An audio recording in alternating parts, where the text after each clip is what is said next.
Dios le bendiga. Amén. ¿Cómo están? ¿Bien? Amén. Gloria a Dios. Vamos a la palabra. Acompáñame al libro de Isaías 66, por favor.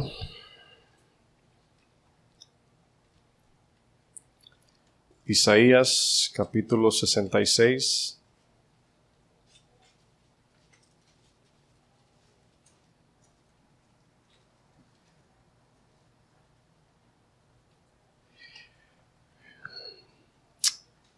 Vamos a orar antes de iniciar la palabra. Padre, te damos gracias, Señor, por todo lo que tú haces. Primeramente, por quien tú eres.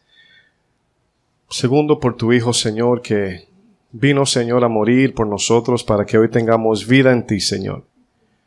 Te pido, Padre Santo, de nuevo en tu palabra, Señor, que no me aparte yo de tu palabra, Señor, ni a diestra ni a siniestra, Señor, sino que me sea dada palabra del cielo, Señor, para hablar al pueblo, Señor, para recibir el maná del cielo, Señor. Bendícenos con tu palabra, Señor. Trae temor sobre tu iglesia, Señor. Trae reverencia a tu palabra, Señor.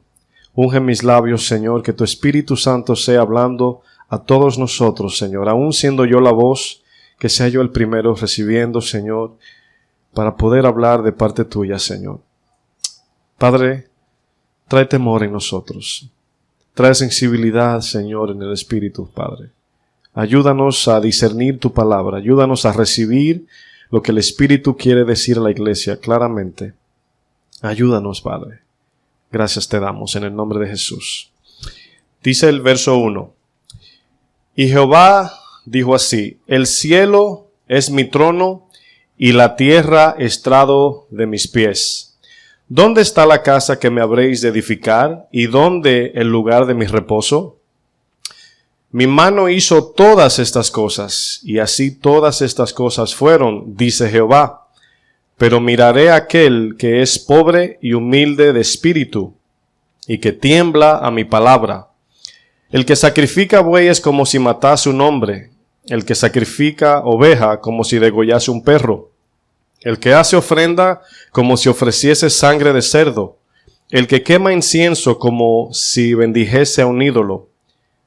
Y porque escogieron sus propios caminos y su alma amó sus abominaciones, también yo escogeré para ellos escarnios y traeré sobre ellos lo que temieron.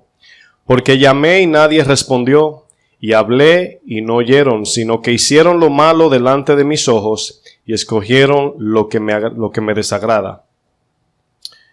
En la serie que estamos trayendo, Destituidos de su Gloria, tenemos como subtema: tu culto me es abominable. ¿Cómo se llama? Tu culto me es abominable. Cuando vemos el Antiguo Testamento, la palabra que dice: y los hijos de Israel hicieron lo malo delante de los ojos del Señor. Aquí Isaías hablando, Dios hablando a través del profeta Isaías, confrontando al pueblo de Dios. Y notamos de que este pueblo, según leemos el texto, se enfocaron más en las ofrendas, en los sacrificios, que en la obediencia a Dios. A manera de pregunta nos hacemos a nuestro consciente, ¿verdad? ¿Qué puede hacer un hombre, entiéndase mujer también, para agradar a Dios? ¿Qué podemos regalarle a Dios? ¿Qué podemos dar en sacrificio que sea de agrado a Dios? Y en cuanto a lo externo y lo terrenal, es imposible agradar a Dios, ¿sí o no? Es imposible, no hay manera de agradar a Dios. Cuando el Señor se refería a su Hijo, en el cual Él tenía toda su complacencia, a Él oíd, a Él seguid, en Él creed.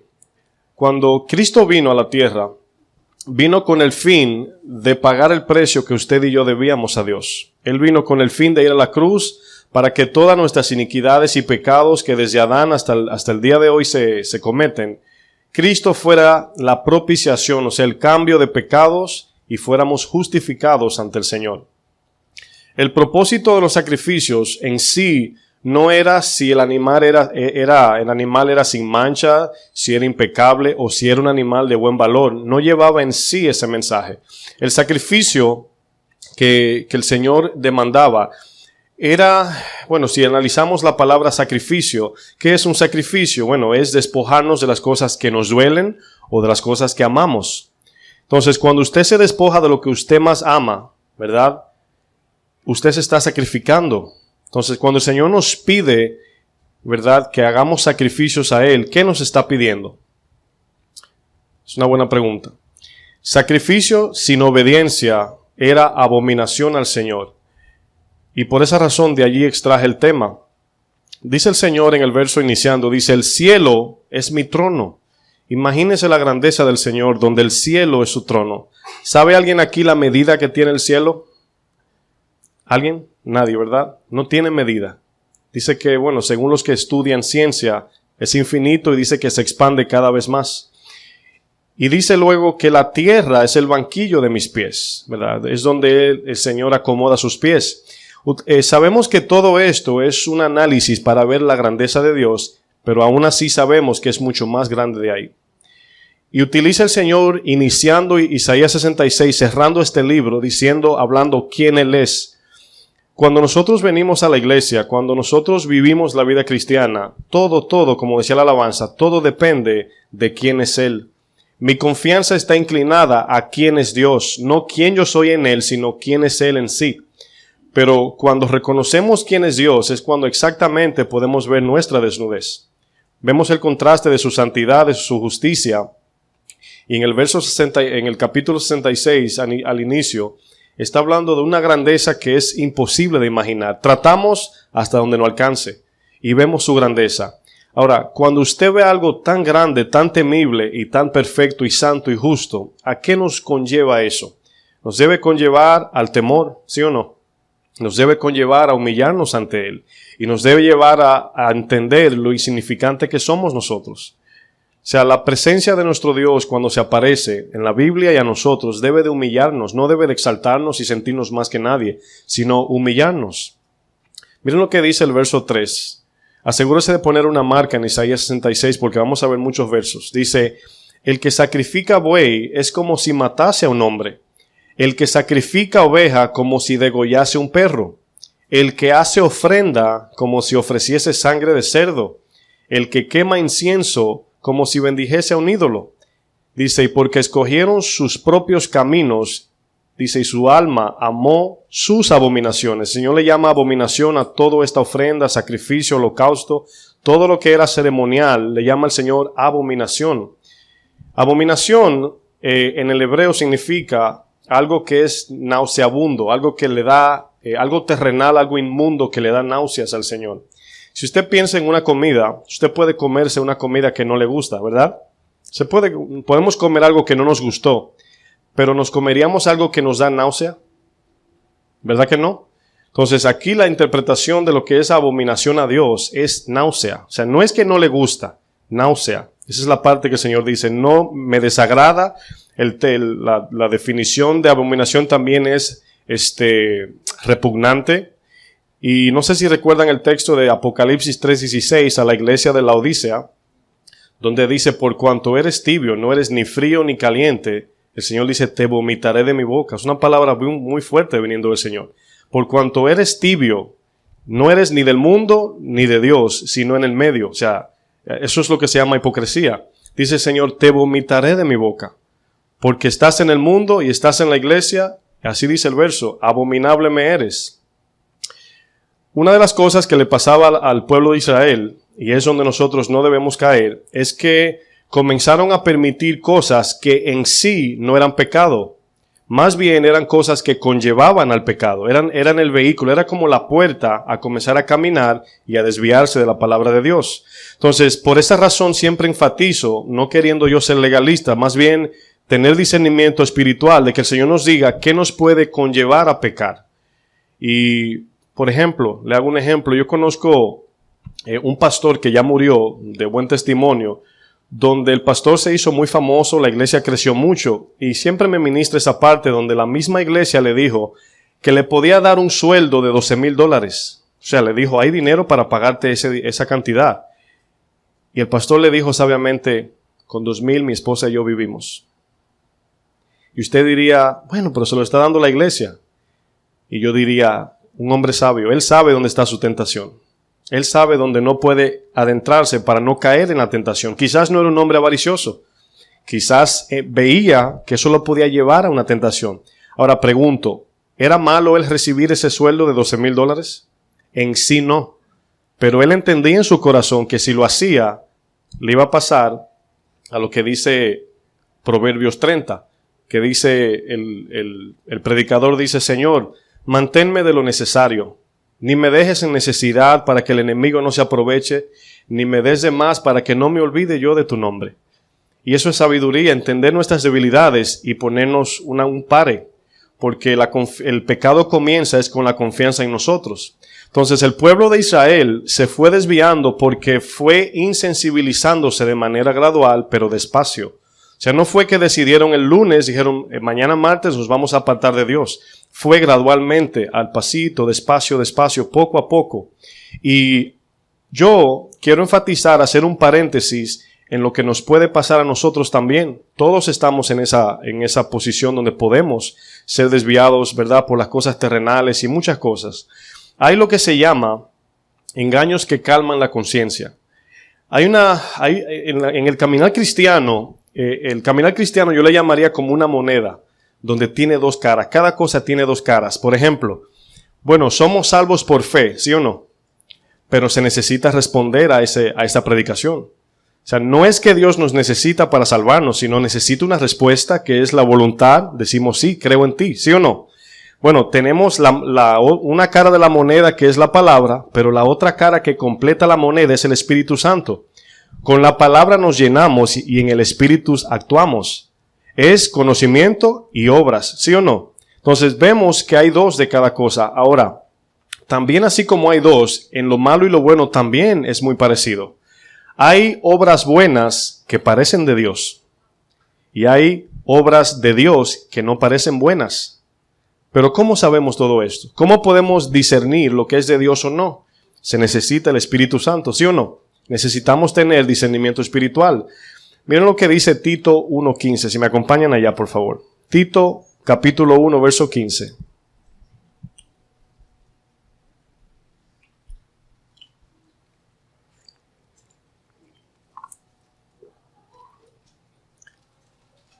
Tito 1, verso 15.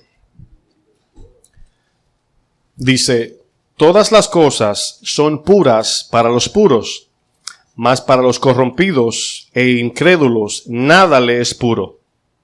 Pues hasta su mente, ¿qué dice? Y su conciencia están corrompidas.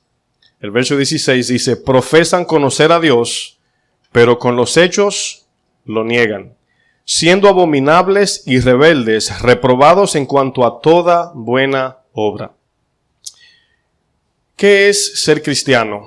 ¿En qué consiste la vida cristiana? Ya hemos dicho 1,000 veces de que no es venir a la iglesia. ¿Estamos de acuerdo hasta ahí, verdad?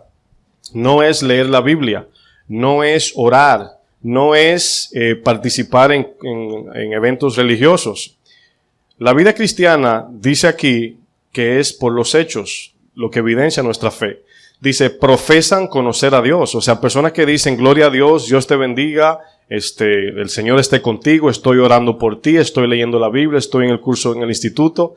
Pero dice, pero con los hechos lo negamos. O sea, nuestros hechos niegan que somos cristianos. Dice, siendo abominables y rebeldes, y luego dice, reprobados, o sea, rechazados por Dios. Dice, y en cuanto a toda buena obra. Hay una pregunta que quiero hacer. ¿Qué es la conciencia? La conciencia, de manera práctica, lo voy a explicar, es el bolsillo donde el ser humano acapara lo que entiende, lo que siente y lo que acontece a su alrededor.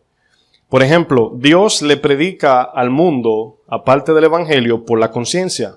Por ejemplo, los caníbales, ¿verdad? Los que comen carne humana.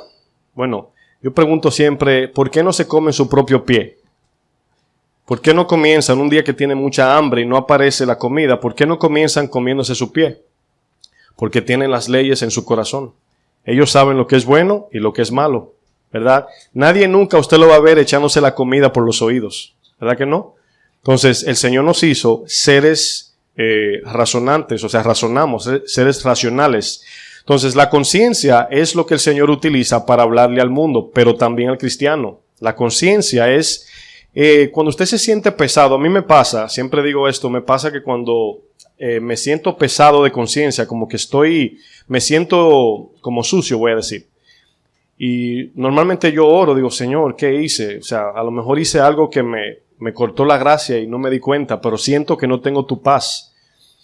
Y eso es algo que necesitamos tener todos, porque una cosa es que un hermano, una hermana o la palabra nos corrija, otra es que usted tenga la convicción que anda mal. Entonces, cuando vemos eso, esa es la parte que no podemos dejar que se endurezca. Miren lo que significa en la definición actual conciencia. Dice, es la capacidad propia de los seres humanos de reconocerse a sí mismo, ¿verdad? Reconocerse a sí mismo, de tener conocimiento y percepción de su propia existencia y de su entorno. O sea, la conciencia es aquella que cuando caminamos nos recuerda si vamos bien o mal. Si nos vestimos y el espejo nos miramos, la conciencia te dice, estás mal. O sea, le podemos llamar ese subconsciente que te responde a toda decisión. Pero ¿qué pasa? Que la ley está plasmada en el corazón del ser humano. La ley sabe. Porque el ser humano es justicia para otros, pero no para sí. ¿Verdad? A mí hay que hacerme justicia, mátenlo. Entonces, eso no es justicia, ¿verdad que no? O sea, ya sería una justicia de manera injusta. Cuando vemos la palabra conciencia, fíjense que las actitudes demuestran nuestra conciencia cómo está. Por ejemplo, cuando nuestra conciencia está sucia, trae impaciencia, trae ansiedad, trae hipocresía, trae muchos frutos de la carne donde evidencia ese dolor. Y ese dolor conlleva, te quita el sueño y un sinnúmero de cosas, como también la conciencia limpia te trae paz, contentamiento, honestidad, etc. Ahora, entendemos que nadie tiene una conciencia limpia por la santidad. Entendemos que es por estar a cuentas con Dios, porque quien nos da la tranquilidad y la paz es Dios. Ahora, ¿cómo se limpia la conciencia ya como cristianos? Reconociendo, confesando y arrepintiéndonos. Eso quita el peso de nuestros hombros. Reconociendo, confesando y arrepintiéndonos quiere decir apartarnos de ese pecado. Eso quita de nuestros hombros ese peso de conciencia. Ahora, ¿qué pasa con aquellos que no sienten nada? Porque también la conciencia se cauteriza, o sea, se encallece, no siente nada. O sea, la palabra se le predica, como dice la parábola de los proverbios, de Mateo 13, dice que algunos recibieron la palabra con mucho gozo. Otros la recibieron y cuando se fueron se le olvidó todo. Pero hubo uno que tenía el corazón abierto, lo tenía despampanantemente abierto para que la palabra de Dios entrara. Pero hay personas que no sienten, la palabra no le hace nada, los consejos no le hacen nada y no entendemos, o sea, se pone duro el corazón. Ahora, hay lo que se llama calmantes de conciencia. Este calmante de conciencia aparentemente parece paz de Dios. Hay personas que toman decisiones y dicen, yo tengo paz en mi corazón, yo sé que Dios va a obrar. Y esa paz de Dios que creemos puede ser un calmante de conciencia. Por ejemplo, mi estatus social puede ser un calmante de mi conciencia. Mi posición de trabajo me puede llevar a verme por encima de muchas personas y llevarme a una tranquilidad. Y acuérdense que tranquilidad y paz no son iguales. Usted puede estar tranquilo un minuto, pero tener paz de Dios es diferente. El dinero puede traer una calma, puede ser un calmante a la conciencia. Tener dinero en el bolsillo, en el banco, y usted puede poner su confianza en eso y puede decir de boca, yo no amo el dinero. Pero el momento que llega la escasez, ahí se torna la ansiedad y todo el pecado que sale del corazón. La apariencia puede ser un calmante de conciencia, que no solamente la vestimenta, sino podemos ser unas personas muy amables, muy simpáticas, muy dadivosas, muy generosas y tener una apariencia de santidad. Eso es un calmante a la conciencia. Ayudas comunitarias. Usted puede dar comida, dar dinero, regalar ropa usada, todo puede ayudar en una fundación, visitar viejitos, ir al hospital y todo eso puede ser un calmante a la conciencia. Posición de trabajo, creo que lo mencioné. El servicio en la iglesia es uno de los más peligrosos porque justificamos que estamos sirviendo a Dios. Eso puede ser un calmante a la conciencia. El servicio a Dios es donde nosotros tenemos que tener mucho cuidado. Porque es la parte donde decimos, bueno, estoy sirviendo a Dios y lo estoy haciendo para su gloria. Y lo podemos hacer de manera 100% donde todo queda impecable. Pero vamos a ver la diferencia. podemos participar en ceremonias religiosas, podemos orar, leer la Biblia, podemos hacer tantas cosas y también eso puede servir de un calmante a la conciencia. Ahora, aquí estamos viendo frutos del Espíritu versus aparentes buenas obras. La pregunta es, ¿qué son buenas obras? ¿Verdad? Las buenas obras la define Dios. Dios es el que sabe cuáles son buenas y malas. Hay muchas que son evidentes, que es el fruto que los hermanos vemos, el fruto de vida que llevamos usted y yo. Pero las buenas obras aceptadas por Dios, sabemos que son las espirituales, las que son hechas en el Espíritu. Acompáñame a 1 de Juan 3. Vamos a ver ahí una explicación.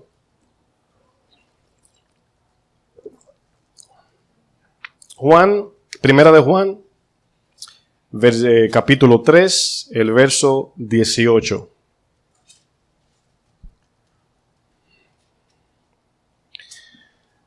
Aquí otra vez, parecido al verso de Tito, vamos a ver qué es un cristiano y qué es un no creyente, ¿verdad? O un aspirante a cristiano o un falso cristiano, no sé cómo llamarle, pero uno cristiano y uno no. El verso 18, ¿verdad? Dice, hijitos míos. Esta primera palabra de Juan es una palabra como de cariño, ¿verdad? Como no es que son hijos de él espiritual, sino es una manera de amor. Juan se identifica como el apóstol de amor y viene con una actitud correcta, ¿verdad? Dice, no amemos de palabra ni de lengua. O sea, que no amemos solamente de dichos. A veces nosotros podemos decir que hacemos o prometer que vamos a hacer y no hacemos el hecho. Dice, sino de qué? De hecho, y luego dice, y en verdad. Bueno, hay personas en el mundo que dan su vida por el otro. Yo he visto personas que se dedican solamente, se van a África, a un lugar bien pobre, y todo lo que hacen es servir. Eso también puede ser un calmante a mi conciencia. Ahora, suena como un poquito injusto que todos los que hagan un buen servicio, una buena obra, y no son cristianos, Dios no los reciba. Vamos a ver por qué. Pero aquí dice que no amemos de palabra ni de lengua, sino de hechos y en verdad, o de hecho. Aquí está hablando de hecho, entendemos que es la obra, y en verdad entendemos que es conforme a lo que dice la Biblia. Cuando usted vea la palabra verdad en la Biblia, en la palabra de Dios, siempre se está refiriendo a la verdad de Dios, ¿verdad? No está diciendo en hecho y de verdad como que sí que lo haga. No, en verdad es la palabra. Miren lo que dice el 19. Dice, y en esto es lo importante, conocemos, ¿qué dice? Que somos de la verdad. Ahora, esto es lo que identifica a un cristiano. A veces yo tenía un tiempo donde yo decía, wow, Señor, ¿yo soy hijo tuyo o no? Y yo estaba esperando que el Espíritu me dijera, sí, tú eres hijo. Y cuando leí este verso me acordé de ese tiempo donde yo preguntaba. Aquí el verso 19 dice que nuestra medida de que si somos cristianos o no es, dice, y en esto, o sea, el hecho y la verdad, lo que hacemos en verdad bíblica, dice, en esto conocemos que somos de la verdad. Miren lo que sigue adelante, dice, ¿y qué dice? Y aseguraremos nuestros corazones delante de Él. Entonces, cuando hacemos lo que la palabra nos dice, eso trae una paz y una confianza, pero es en Dios. O sea, a veces las mismas obras te llevan a confiar en ti, a decir que tú eres santo, que tú eres impecable, y no. Dice, lleva a confiar ¿en quién? ¿En quién? Bueno, dice luego, oigan lo que dice, y estoy en el verso 20, ¿verdad? Ahora miren lo que sigue. Ahora, cuando habla de corazón, está hablando de conciencia, lo van a notar. Pues si nuestro corazón nos reprende, está hablando de la conciencia, ¿qué dice? Mayor que nuestro corazón es Dios. Lo que quiere decir es esto. Si usted tiene una incomodidad en su corazón, bueno, no vamos a discernir conforme a lo que siento, sino conforme a lo que dice la palabra. Si yo tengo una incomodidad, si me siento sucio, si me siento mal, incómodo, sin paz, yo no digo, bueno, a lo mejor es esto. No, tenemos que ir ¿a quién? Dice la palabra que Dios es mayor que nuestro corazón, ¿sí o no? La palabra dice en Jeremías 17:9 que engañoso es el corazón. Entonces no nos limitamos a decir, bueno, a lo mejor puede ser esto y quedarnos allí. Tenemos que ir a Dios, a su palabra y en oración. Miren lo que dice después. Dice, y Él, ¿qué dice? Sabe todas las cosas. ¿Por qué vamos a Él? Porque Él conoce nuestro corazón mucho más que usted y yo, ¿verdad? Y luego dice el 21. Amados, si nuestro corazón no nos reprende, ¿qué dice? confianza tenemos en Dios. Aquí está diciendo que si usted en la vida cristiana está caminando, campanante como la Caperucita Roja, ¿verdad? Que no pensaba que se le iba a aparecer el lobo en la historia, y usted no siente nada, pero está mal con Dios. Bueno, ¿qué nos ayuda? Que la palabra y la oración, el Señor nos va a traer a ajustes, nos va a disciplinar, nos va a hablar, ¿sí o no? Entonces dice que si el corazón no nos habla, si no tenemos esa sensibilidad, dice Dios, la confianza está en Dios, de que Él nos va a llevar a esa disciplina. Miren lo que dice el 21. Amados, no, más adelante, perdón. Dice, confianza tenemos en Dios, 22. Y cualquier cosa que pidiéremos, dice, la recibiremos de Él. Ahora, ese recibir de Dios es condicional. ¿Por qué? Porque adelante dice, porque, ¿qué dice? Dígalo duro. Porque guardamos sus mandamientos y hacemos las cosas que son agradables a Él. Muchas de las peticiones que oramos a Dios no son contestadas porque no estamos en sus mandamientos ni hacemos cosas que le agradan a Él. Entonces dice, y si le pidiéramos, Él nos contesta. Si guardamos sus mandamientos y si hacemos lo que le agrada a Él. Esa es la condición.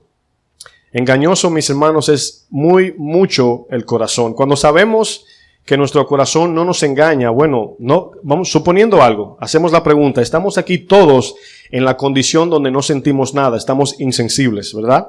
Y podemos decir, ¿cómo yo sé? O sea, no quiero endurecerme. Nadie quiere estar allí, ¿verdad que no?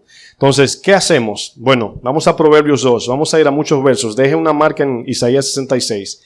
Proverbios 2, el verso 1. Este es nuestro hábito, lo que vamos a leer para poder estar bien delante del Señor.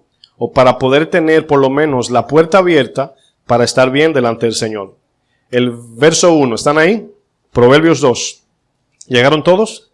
Necesito que pongan los ojos allá. Ok.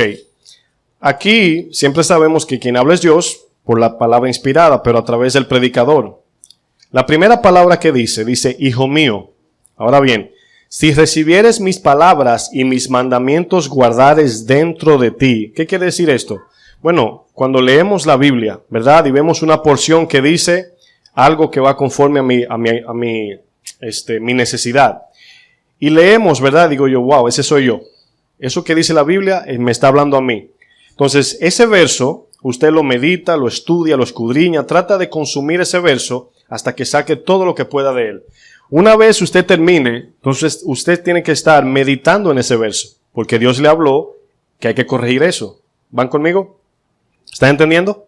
Ok, entonces, la palabra dentro de mí, dice el verso 1, ¿verdad? Guardarla dentro, y guardar significa algo muy preciado que no suelto, ni dejo ir, ni desatiendo. Eso quiere decir guardar. El verso 2 dice, haciendo estar atento tu oído a la sabiduría. Ahora bien, estudiamos la Biblia y la Biblia es el Logos, ¿verdad? Ya lo conocen. Ahora, luego dice el 2, haciendo estar atento tu oído ¿a qué? Al rema de Dios, la sabiduría que viene de Dios. Dios nos va a hablar por el Espíritu lo que dice la palabra, para poder usarla en el momento, en el tiempo y con la persona y todo exactamente como Dios quiere, conforme a su voluntad. Miren lo que dice. Ahora bien, si inclinares tu corazón a la prudencia. ¿Dónde encontramos la prudencia? En su palabra. Allí solamente. La prudencia está en su palabra. El 3 dice, y si clamares a la inteligencia, o sea que pidamos, Santiago dice que si alguno tiene necesidad de sabiduría, ¿qué dice? Pídala y se le dará abundantemente. Si clamares a la inteligencia, dice, y a la prudencia dieres tu voz. Aquí, cuando dice a la prudencia dieres tu voz, está diciendo que no hablemos cosas que no edifiquen, sino todo lo que es conforme a la prudencia, a la edificación. Jesús hablaba en los evangelios, dice que por toda palabra ociosa seremos juzgados. Dice, Dios nos juzgará por todo lo que decimos. Mira el 4. Dice, si como a la plata la buscares. Pregunto, no diga amén ni levante la mano. Nosotros buscamos la palabra con el mismo fervor y diligencia que hacemos con nuestro trabajo. No digan nada, no menen su cabeza. Una pregunta a nosotros. ¿Buscamos su palabra como el dinero? Luego dice, y la escudriñares como a tesoro. Una vez entregas tu vida a buscarla, entonces te quedas ahí escudriñando, buscando, sacando, tomando notas. ¿Qué quiere decir esto? ¿Qué quiere decir aquello? Pasando el tiempo agotando ese verso. Eso dice tesoro, sacando tesoro, hasta que encuentre el tesoro de la palabra, o sea, de la sabiduría. Miren lo que dice el 5.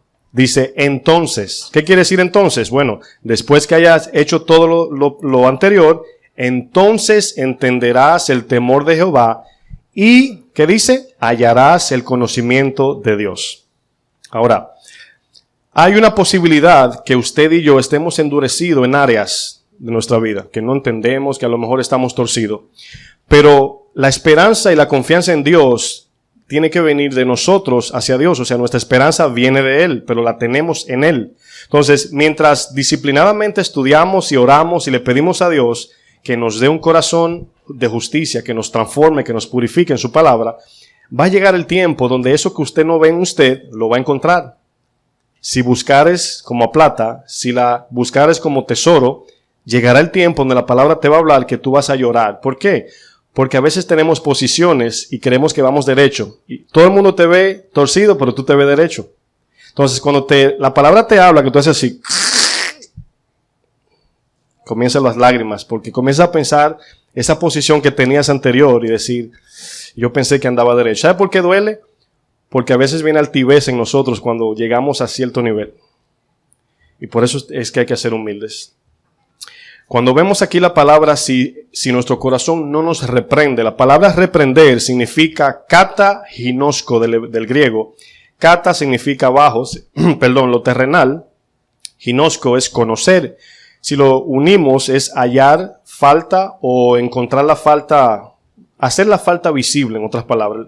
La reprensión viene para que veamos la falta, en otras palabras. Entonces vemos aquí una historia, la voy a resumir porque tengo mucho que dar. David, ¿se acuerdan de David? David era un hombre con el corazón conforme a Dios, ¿sí o no?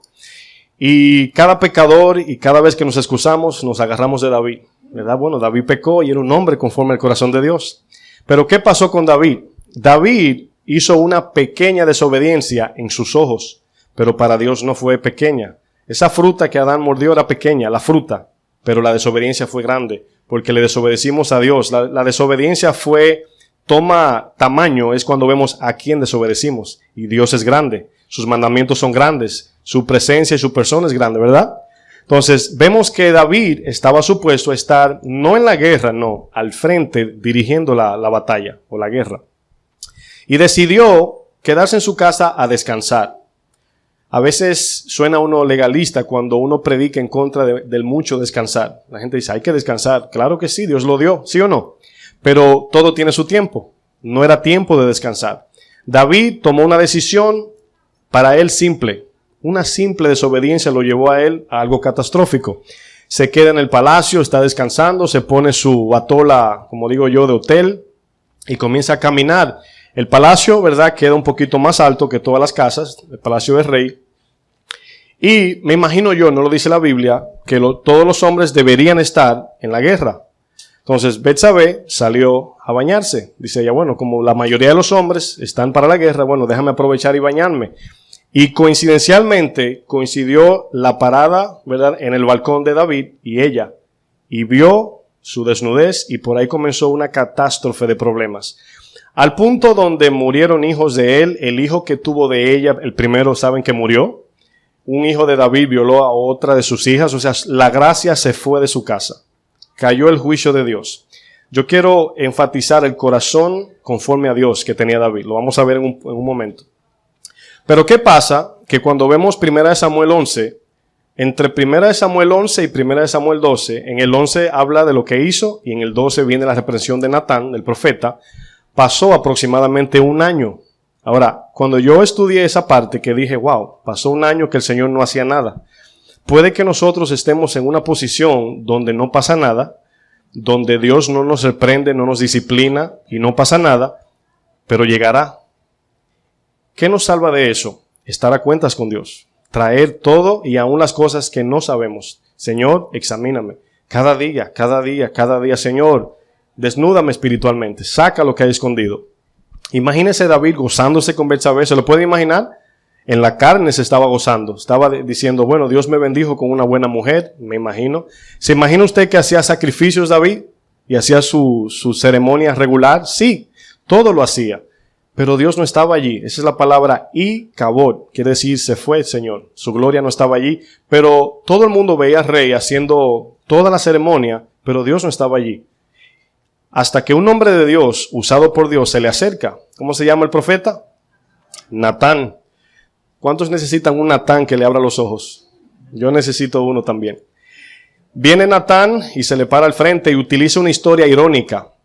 Y esta historia se la hace a él para que él juzgue conforme a eso.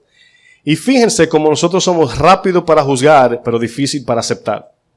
Y viene Natán y le dice, un hombre que tenía muchas ovejas, le quitó una oveja a un hombre que solamente tenía esa. Y David dice, ¿cómo puede ser? El tal debe morir. Y el profeta me imagino que hizo, mi Señor es usted. Imagínese la cara de David. Ahora, es aquí donde viene el corazón conforme al de Dios. ¿Cómo reaccionó David a la reprensión? ¿Se arrepintió o no? Salmo 32 y Salmo 51 lo pueden ver. Se arrepintió. El hombre de Dios no es el que no se equivoca, sino el que se arrepiente, corrige, crece y camina hacia adelante. Porque el mismo anhelo de ser perfectos nos lleva al orgullo. Porque somos incapaz de agradar a Dios. Pero el corazón contrito, aun siendo el rey, no dijo como Saúl o no tomó un decreto. No, yo soy el rey, ¿tú quién eres profeta? ¿Hizo eso? No hizo eso David, aun siendo el rey. Y el profeta le dijo, lo exhortó, le reprendió. Miren lo que dice David en el Salmo 19:12, no lo busque. Dice, ¿quién podrá entender sus propios errores? Dice la palabra, líbrame de los que me son ocultos al Señor. Aquí vemos ese verso de Primera de Juan que dice que el Señor me libre de yo gloriarme en pecados ocultos, que a lo mejor pensamos que estamos bien y no.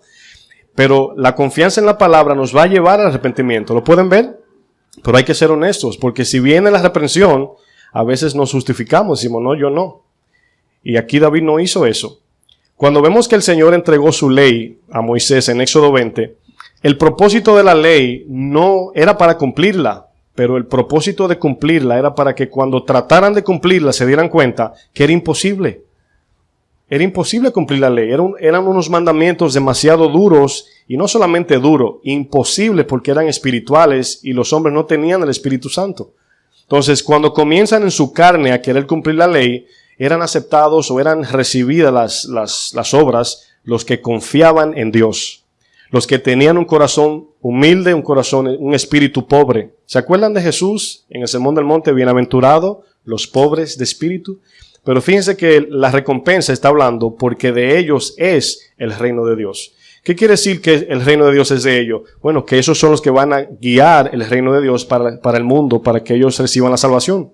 Porque el pobre de espíritu es el que el Señor usa, el que reconoce su deficiencia. En Éxodo 20, vamos allá también, vamos al verso 22.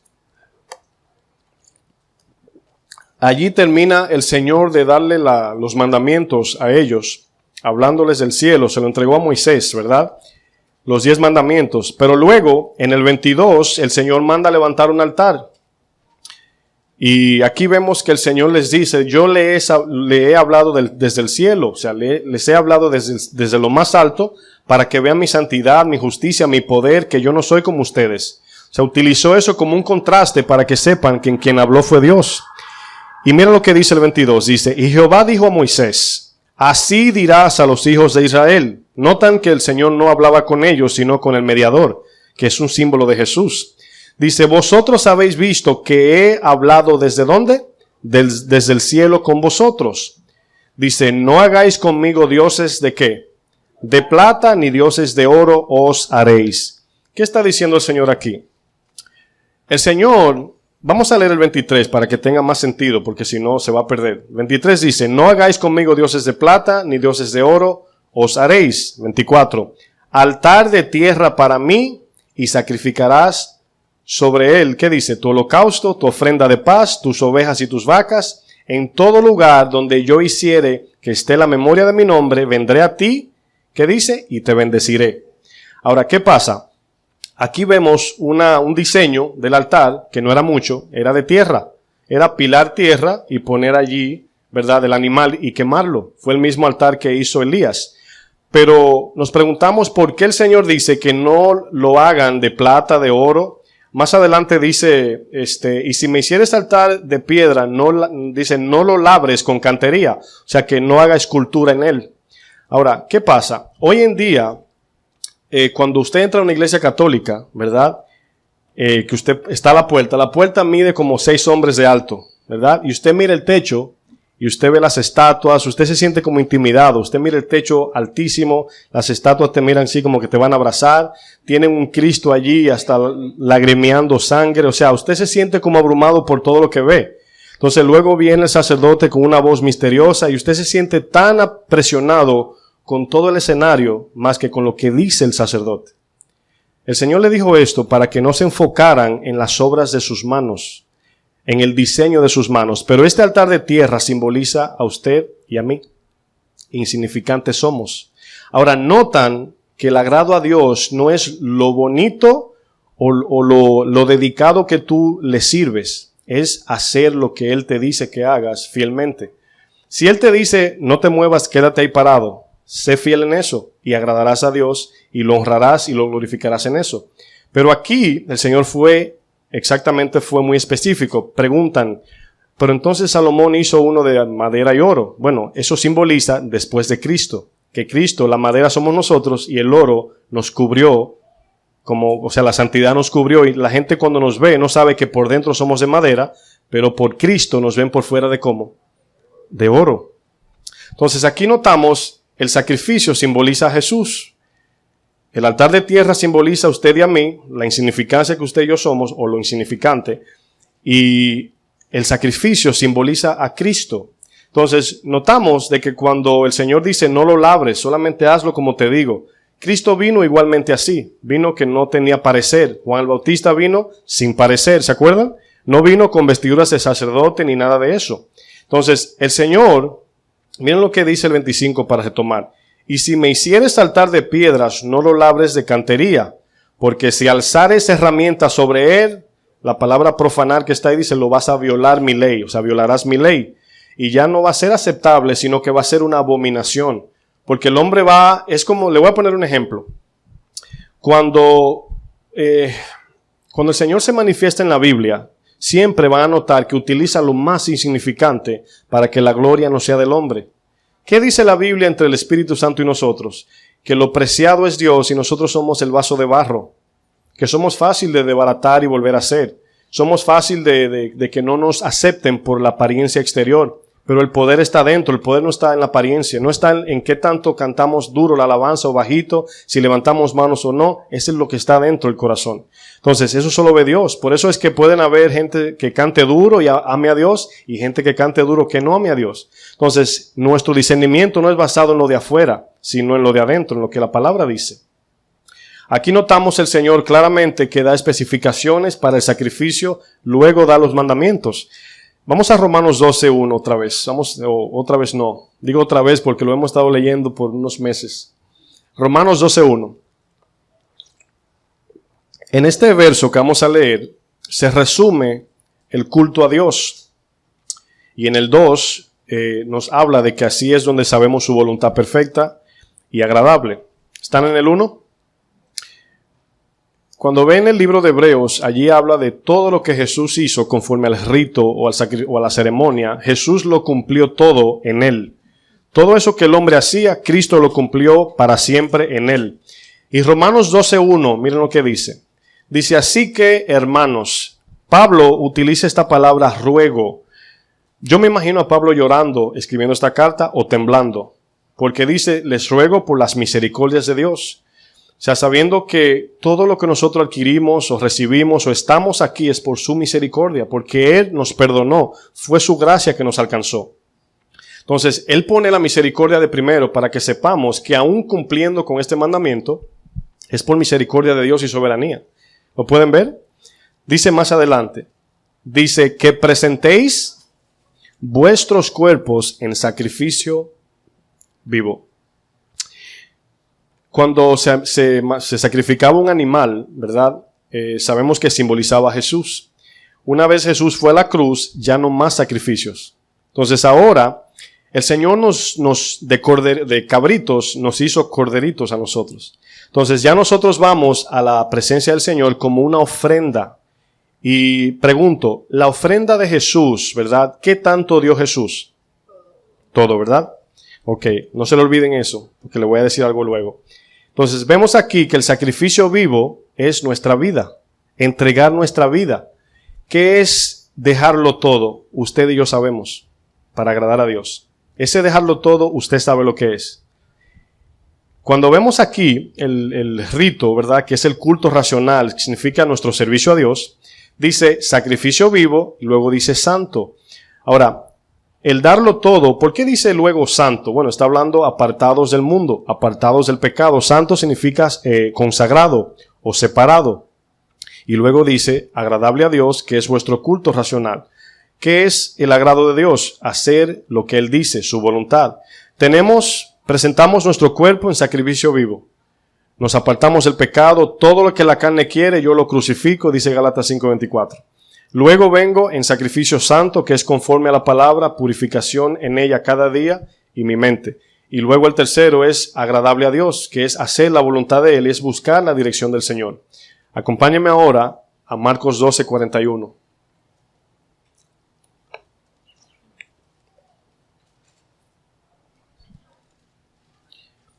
Marcos 12, verso 41. Esta historia que vamos a leer es la viuda que trae la ofrenda al Señor, ¿verdad? A la canasta, por así decir, al alfolí. Y el Señor está al lado del alfolí mirando las ofrendas. Sabemos que solo Dios puede supervisar eso, ¿verdad? No podemos, tenemos que saber eso porque ahorita sale un pastor que él tiene que estar allí supervisando cuánto da cada quien y comienza con sus engaños. Pero aquí es Jesús, Él es Dios, Él puede medir a ver quién da más. Pero van a notar que la regla que utiliza Jesús no es la exterior, no es la cantidad, no es lo externo, es lo interno. Y comenzando en el 41, ¿están ahí? Dice, estando Jesús sentado delante del arca de la ofrenda, dice, miraba como el pueblo echaba dinero en el arca. Luego dice, y muchos ricos echaban, ¿qué dice? Mucho. Bueno, con ese verso le saco el dinero yo a usted. Lo dejo ahí y ya, comienzo a sacarle. ¿Qué dice que dio? Mucho. ¿Sí o no? ¿No lo hacen eso en las iglesias? Utilizan un solo verso y ya. Pero miren el 42. Dice, y vino una viuda, ¿qué dice? Pobre. Viuda y pobre. Sin esposo y pobre. Oigan bien, el esposo no le daba y tenía que trabajar y era pobre. Oigan bien. Y echó 2 blancas, que es un cuadrante. Eso equivale a un 16avo del salario de un día. Un denario era un salario de un día y ella ganaba un 16avo de esa parte. Dice el 43, dice, entonces, llamando a sus discípulos, le dijo, de cierto os digo que esta viuda pobre echó más que todos los que han echado en el arca. Dice el 44, porque todos han echado de lo que les sobra. Ayer cuando yo oraba al Señor, me dio una palabra el Señor que me quebrantó y me perdona si me da sentimiento, pero fue muy fuerte lo que me dijo. Cuando yo oraba al Señor ayer, el Señor me dijo una palabra, me dijo, mi pueblo me da las migajas. El Señor me dijo, yo le di mi hijo, todo, se lo entregué entero, y a mí me dan las migajas. Le damos lo que sobra. El verso 44 dice, porque todos han echado de lo que les sobra. Cuando yo oré, mis hermanos, yo tenía el mensaje preparado ya. Yo no agregué este mensaje por lo que Él me dijo, eso estaba ya ahí. Y cuando oré, esa palabra a mí me rompió. Y no me la dio a mí para que se la diera a ustedes, se la dio a la iglesia. El Señor dijo a sí mismo, a mí me están dando las migajas. Y eso quiere decir que si nosotros le estamos dando la migaja al Señor, Él no es nuestro Dios, no es nuestro Señor. No hemos entregado nuestra vida por Él, no hemos creído. Más adelante dice, pero esta de su pobreza, ¿qué dice? Echó todo lo que tenía. Y luego dice todo su sustento. No estoy hablando de dinero, porque la palabra sustento significa vida. En el griego significa bios. Si usted busca la traducción de sustento, significa bios, es vida. Y dijo, dio todo lo que tenía, y luego el Señor dijo, todo su sustento. ¿Se acuerdan el pote de alabastro que dio la pecadora, que era el sueldo de un año completo, ¿qué hizo ella con eso? Todo lo echó, ¿sí o no? Entonces, yo no estoy, vuelvo y repito, hablando aquí de dinero. Estoy hablando del corazón. No estoy hablando de que den todo o que saquen todo lo que tienen. Estoy hablando, usted sabe, usted entiende, ¿verdad? Aquí esta palabra que el Señor habló en esta enseñanza, ellos seguro calcularon, dijeron, bueno, hay que echar más, parece. No se trata de eso. El Señor le estaba hablando al corazón. Esa mujer tomó el sueldo de su día con lo que iba a comer y pagar su sustento y lo echó todo. Y ese poquito, fíjense como un 16avo de un sueldo de un día, a lo mejor él dijo, los ricos echaban mucho, a lo mejor $5,000, $10,000, y una hermanita que ama a Dios trajo $1. Ahora, ¿cómo mide el Señor eso? ¿Los 5,000 son más? No. El corazón, ¿sí o no? O sea, ese peso si lo dio de corazón y dio todo su corazón, no todo el dinero, todo su corazón. Y aquel dijo, bueno, de mis $100,000 aquí tiene 5. ¿Qué está haciendo? Dándole de lo que le sobra. Por eso el Señor dice que a unos les da 30, a otros 60 y a otros 100. Ahora, al que le da 100, ¿cuánto tiene que devolver? 100. Al que le da 30, que devuelva 30. Entonces, Él nos dice que seamos fieles en lo que Él nos da. Al que mucho se le da, mucho se le exige. Y aquí vemos esta mujer que lo da todo. Eso que ella hizo es exactamente la antítesis, que es lo contrario a Isaías 66. Cuando el Señor habló de las ofrendas que le estaban dando, el Señor las miraba con desprecio. ¿Ustedes piensan que el Señor necesita nuestras ofrendas? ¿El dinero cuando se echa en la canasta va al cielo? No, es para nosotros mismos, para que la obra siga. Nosotros somos producto de alguien que ofrendó y diezmó en una iglesia y siguió el evangelio y me predicaron a mí. Somos producto de algo que Dios es el que inició, el que originó todo. ¿Sí o no? Todo termina en el centro que es Dios. Aunque usted se sienta muy contento y orgulloso, wow, di un cheque no es nada, es una oportunidad para ser coherederos con Cristo. O sea, el dar, mis hermanos, es una honra, no es un orgullo, me siento bien porque ayudé a fulano, y más cuando lo hacemos. Si usted ayuda a alguien, no se lo diga a nadie, que su mano izquierda no sepa lo que hace la derecha. Hay personas que yo veo que dicen, ay hermano, le voy a decir esto, no para jactarme, pero pues no me lo diga entonces. Ahora, hay un punto, sí, cuando hay que dar cuentas, hay que dar cuentas. Cuando hay que dar cuentas. Usted sabe lo que quiero decir. Por ejemplo, mi esposa, yo tengo que dar cuenta del dinero, ¿a dónde va? ¿Sí o no? Entonces, si yo doy una ofrenda, tengo que decírselo. A veces no quiero, pero tengo que decírselo. Pero eso ya es diferente. Pero, hermano, no por nada, pero sí, yo ayudo. Eso es jactancia. Aunque usted diga que no, eso es jactancia. Porque cuando nosotros decimos yo le di, no damos nosotros. Entonces, ¿quién te dio a ti? ¿Y quién te dio al que te dio a ti? Fue Dios, todo es Dios, ¿sí o no? Todo termina en el Señor. Entonces el ofrendar, el ayudar, el dar, es un privilegio nosotros dar la vida por otro. Y aún así a Dios le es abominable. Cuando lo hacemos en desobediencia, claro. Entonces vamos a cambiar esa manera de pensar, porque a veces eso sirve de un calmante de conciencia. El ofrendar también. Hay personas que andan en pecado y vienen aquí y echan $500 y se van así, contentos. Eso es abominable a Dios, aunque la iglesia lo reciba porque no sabemos. Como yo le decía, el sacerdote recibió el corderito pensando que dio el mejor, ¿sí o no? Pero Dios no lo recibió. Y esa es la parte, esa fue la palabra que a mí me salieron raíces de cosas cuando el Señor me dijo, mi pueblo me da las migajas. Y vuelvo y repito, no estoy hablando solo del dinero, estoy hablando de nuestro corazón. Las migajas me dan lo que les sobra. Ay, verdad, se me olvida casi orar. Verdad, se me olvidó que tenía que preguntarle al Señor. O sea, ¿cuántos nos pasa eso? A mí me pasa. A mí me pasa. Yo soy honesto, a mí me pasa. Y el Señor dice así. ¿Cómo sabemos cómo podemos agradar al Señor? Acompáñenme ahora a 1 Samuel 5:22. Este es un verso muy famoso que hemos leído muchas veces, pero lo puse aquí para sacar de allí unos puntos. Aquí ya sabemos que a Saúl se le dio una encomienda para ir a los amalecitas, a matarlos, a acabar con todo. El mandamiento era acabar con todo. ¿Y todo significa? Todo, ¿verdad? Entonces, por esa razón es que es obedecer los mandamientos específicos. No como yo pienso que sale mejor, o lo que yo creo que dice, sino como Dios lo dice. Verso 22, ¿están ahí? 1 Samuel 15. Perdónenme, soy abominable ya. Primera de Samuel 15:22. Necesitamos Natanes así que nos reprendan.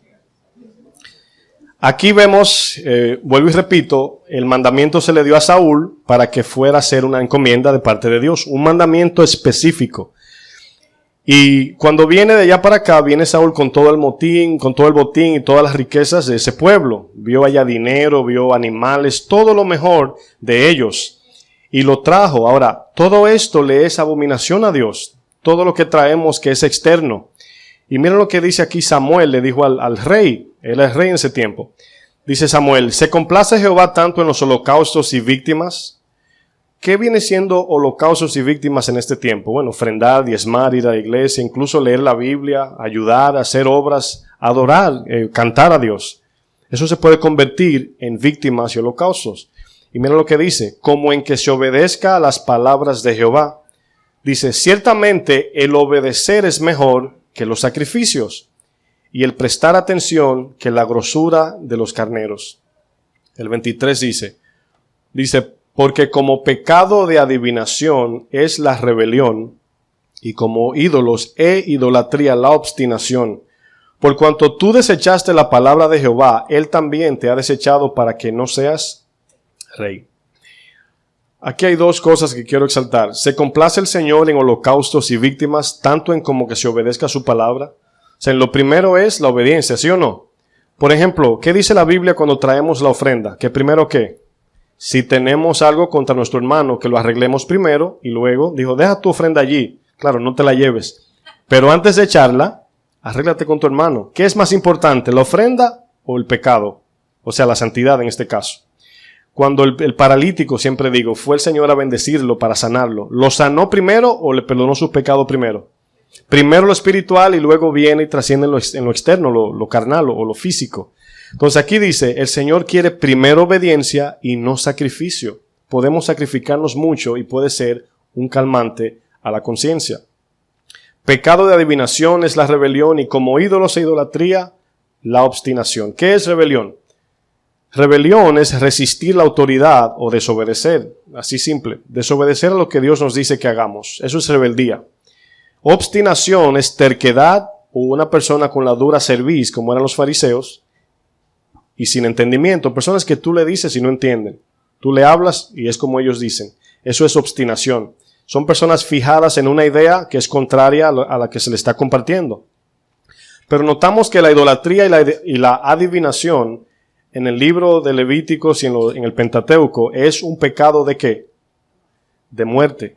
Ese pecado se pagaba con la muerte. Se lapidaba a la persona, se apedreaba. Moría, apedreaba a esta persona. Vamos a, conforme al contexto, a Isaías verso 3, donde estábamos anterior, al 66.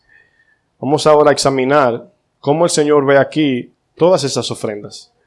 Isaías 66, 3. ¿Están ahí? Dice, el que sacrifica buey, para mí, dice el Señor, sin obediencia es homicidio. Oigan bien, el que sacrifica un buey está llevando una ofrenda a Dios, entre comillas, pero Dios dice, para mí esto es homicidio. El que sacrifica una oveja, dice, para mí es una ofrenda adulterada. El que trae ofrendas de paz, aquí entendemos que era la ofrenda para perdonar el pecado, que simbolizaba a Jesús, es un sacrificio inmundo. Y el que quema incienso sin obediencia o sin un corazón humilde, para mí me es idolatría, dice el Señor. Ahora, ¿cómo es posible que de toda esta ceremonia o todo esto que la palabra nos dice que hagamos se convierta en homicidio, una ofrenda adulterada, un sacrificio inmundo, incluso hasta idolatría? ¿Cómo es posible?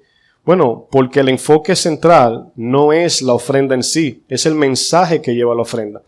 Cuando nosotros ofrendamos, como decía anteriormente, con dinero, entendemos que el dinero se gana con nuestra vida. Hay que dar la vida, ¿sí o no? Hay que dar el tiempo, hay que levantarse temprano, todas nuestras fuerzas. Y de allí tomamos una parte y ofrendamos a Dios. Sabemos que eso dice la palabra. Pero cuando traemos esa ofrenda, aún sacrificando nuestras vidas, y la traemos con un corazón incorrecto, o suponiendo no hemos perdonado a alguien, o a un familiar, o tenemos rencor en el corazón, bueno, en vano ofrendamos, ¿sí o no? Eso dice la Biblia, en vano ofrendamos. El pueblo de Israel se cauterizó su conciencia porque se enfocó más en el servicio a Dios que en lo que Dios le estaba diciendo que hicieran, que en su corazón humilde. Pero fíjate lo que dice el verso 2 anterior. Dice, pero miraré a aquel que es pobre, ¿y qué dice? Y humilde de espíritu. El verso de Mateo 5:3 dice, bienaventurados los pobres de espíritu. Está hablando de una persona que entiende que necesita de Dios. Una persona que entiende que no puede en sus fuerzas servir, agradar a Dios. Y todo esto conlleva al temor, todo esto conlleva a la entrega, todo esto conlleva a reconocer nuestra condición de nuestro corazón. Y automáticamente vemos todo eso, van cayendo en su lugar, es donde caemos en la humildad. Porque muchos de nosotros tenemos posiciones, es lo que 2 Corintios 10 dice, fortalezas en nuestra cabeza. Y esa fortaleza deben derrumbarse con la palabra. Fortalezas son pensamientos que nadie lo mueve, que usted piensa que es así y así es. Pero la palabra dice que derrumbemos todas esas fortalezas conforme a la obediencia. O sea, derrumbemos las fortalezas de desobediencia conforme a la obediencia que es la palabra. Pobre de espíritu, reconocer nuestra incapacidad, nuestra desnudez, nuestra inmundicia, condición de pecado, imposibilidad de salvarnos, y todo esto nos llevará a clamar al Dios Todopoderoso que nos salve, que nos ayude y a someternos a Él, que es lo más importante. Luego dice, el que tiembla a mi palabra. Ya leímos Proverbios 2, del 1 al 5. El temor de Dios viene por la palabra, en el conocimiento de Él por la palabra. Una cosa, mis hermanos, es oír los que hablan del león, pero otra cosa es ver el león que corre hacia mí, ¿verdad? Es totalmente diferente. Entonces, podemos oír de Dios, pero una vez la palabra nos muestra su persona, es cuando tememos a Él, cuando vemos su grandeza. Rahab, por ejemplo, que aparece en el libro de Hebreos, como la lista de las personas, hombres de fe y mujeres, vemos que la fe de ella fue por el temor a Dios. Ella dijo, porque hemos oído tus poderes, el poder de tu Dios. Y por eso cuando vieron a los dos espías, ella tembló. Dice, ustedes son los hijos del Dios que hemos oído que atravesó el mar rojo y lo abrió en dos. Entonces, ¿entienden la palabra cuando dice, y la fe viene por el oír? Bueno, ella actuó conforme a la fe, obedeció eso, y eso la hizo a ella ser parte de esta lista de hombres y mujeres de fe. Entonces, cuando oímos la palabra de Dios, debemos temer, debemos creer lo que dice exactamente. El mayor sacrificio para Dios que podemos ofrecer es la obediencia, nada más. Pero antes de obedecer, primero tenemos que morir a nosotros. Cuando el Señor dio la lista o el orden, cuando dijo, el que quiere venir a mí, lo primero es, niéguese a sí mismo, tome su cruz y sígame. No podemos obedecer a un Señor al cual no amamos. ¿Por qué razón? Porque Él no domina mi corazón. Él no es el que controla mi vida. Entonces, si todavía hay dioses en nuestros corazones, hay ídolos que controlan nuestras vidas, no vamos a poder someternos a Él. Y el día, si nos equivocamos, que viene la reprensión, no nos vamos a arrepentir. ¿Por qué? Porque queremos mantener esa posición de que yo soy mi Dios y yo hago como yo digo y como yo creo que debe ser, y no como dice la palabra. Ofrenda sin obediencia es abominación a Dios. Sacrificio sin obediencia es inmundicia a Dios. Holocausto sin obediencia es profanar a Dios o profanación. Y el culto sin santidad es blasfemia a Dios. Este mensaje no se predica porque esto conlleva a las personas a recapacitar y muchos detienen su ofrenda hasta que mejoren y se arreglen. Pero nosotros tenemos que predicar primeramente a nosotros y a todos. Tenemos que retornar de donde el Señor nos está llamando, ¿sí o no? Yo reconozco que yo no le he dado todo al Señor. Yo lo reconozco. Y si usted reconoce eso, yo quiero que usted incline su cabeza. Yo quiero orar para que el Señor en este momento levantemos un clamor de arrepentimiento. Incline su rostro un segundo y piense en las palabras que el Señor nos ha compartido en este día.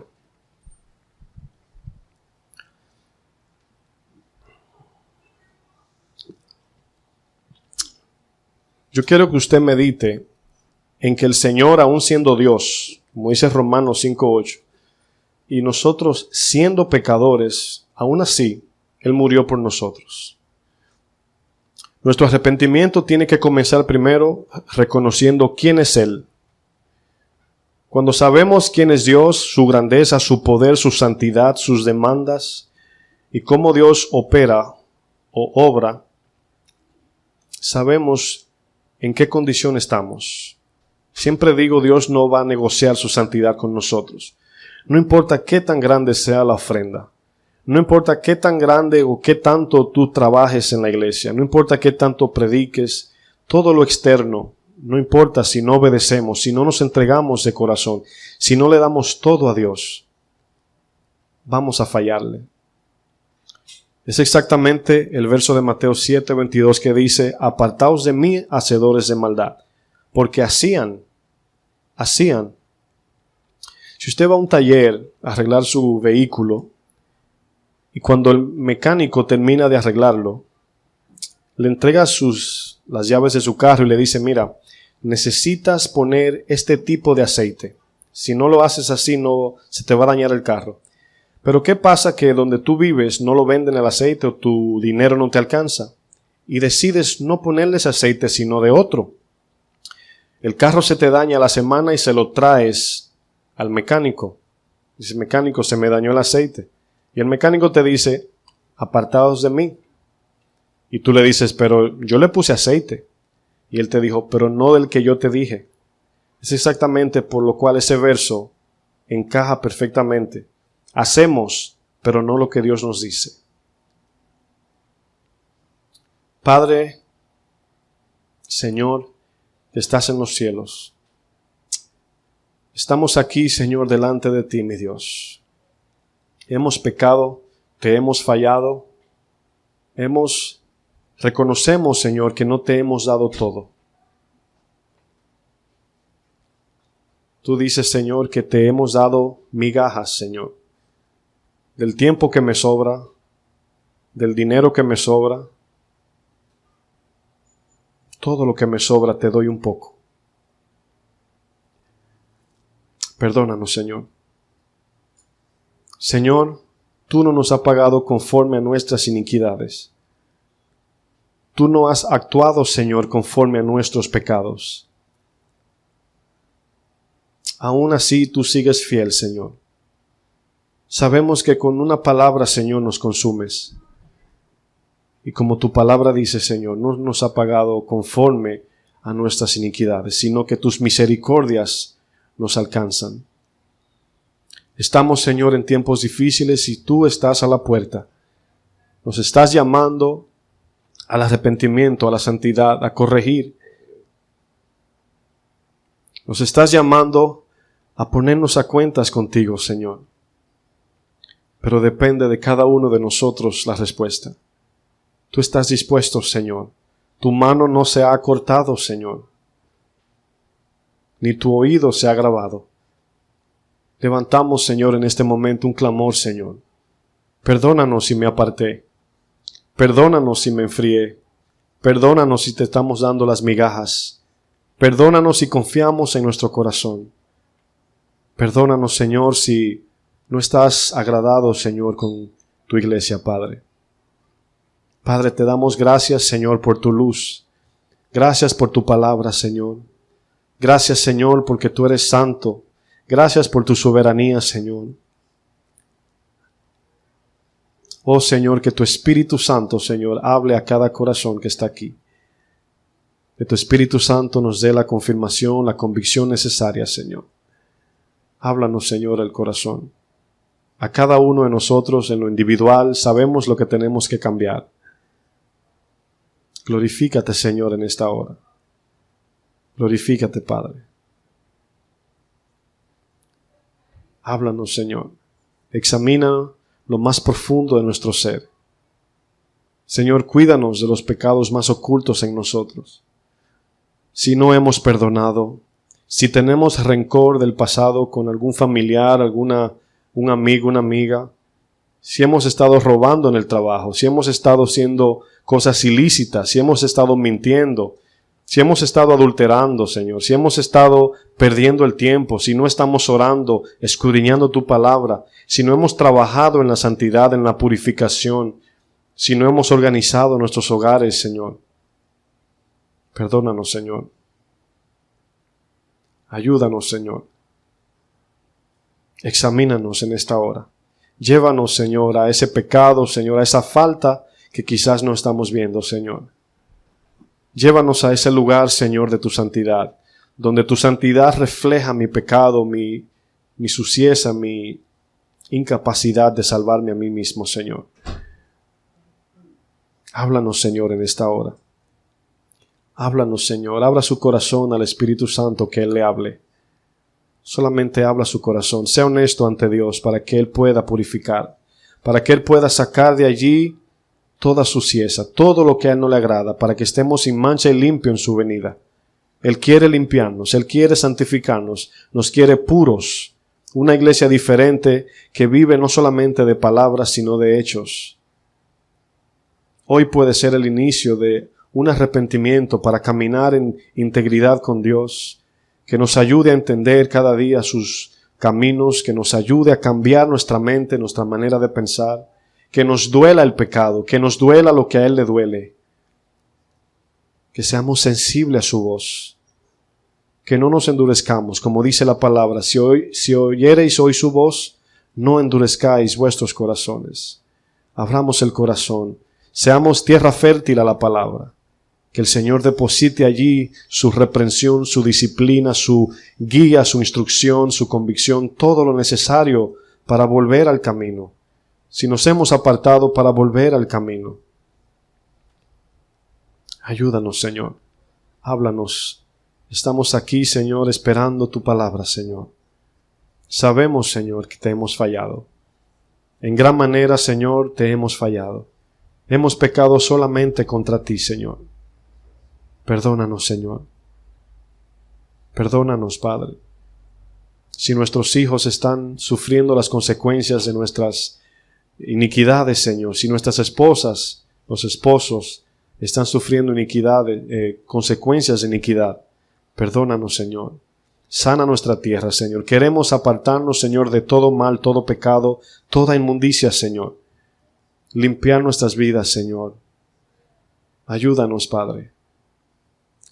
Oh, Señor, que tu Espíritu Santo, Señor, traiga la convicción. Que tu Espíritu Santo, Señor, nos hable en esta hora. Que podamos ver aquello que no vemos con los ojos naturales. Examínanos, Señor. Que seamos honestos en el arrepentimiento. Que nos apartemos de aquello, Señor, que corta la comunión contigo, Señor. Que nos comprometamos contigo, Señor. Sabemos que el enemigo es un mentiroso, Señor, y trae mentira a nuestras mentes. Y cuando la palabra no mora en mi mente, a veces no podemos discernir. Pero tu palabra es clara, precisa, pura, verdad, limpia y transparente, Señor. Sabemos que está allí para transformar nuestros corazones, para dar nuestras vidas por aquellos que nos aborrecen, Señor, para perdonar los que nos insultan, dar de comer a aquel que me maltrata. Ser honestos, Señor, delante de tu presencia, para poder entrar en tu lugar santísimo, Señor. ¿Quién habitará en el lugar santo, en el monte de Sión? Tu palabra dice, el limpio de manos y el puro de corazón, Señor. Bendícenos en esta hora, Señor. Oh, que tu Espíritu Santo, Señor, hable claramente a los corazones. Que el Espíritu Santo hable claramente a los corazones. Háblanos, Señor.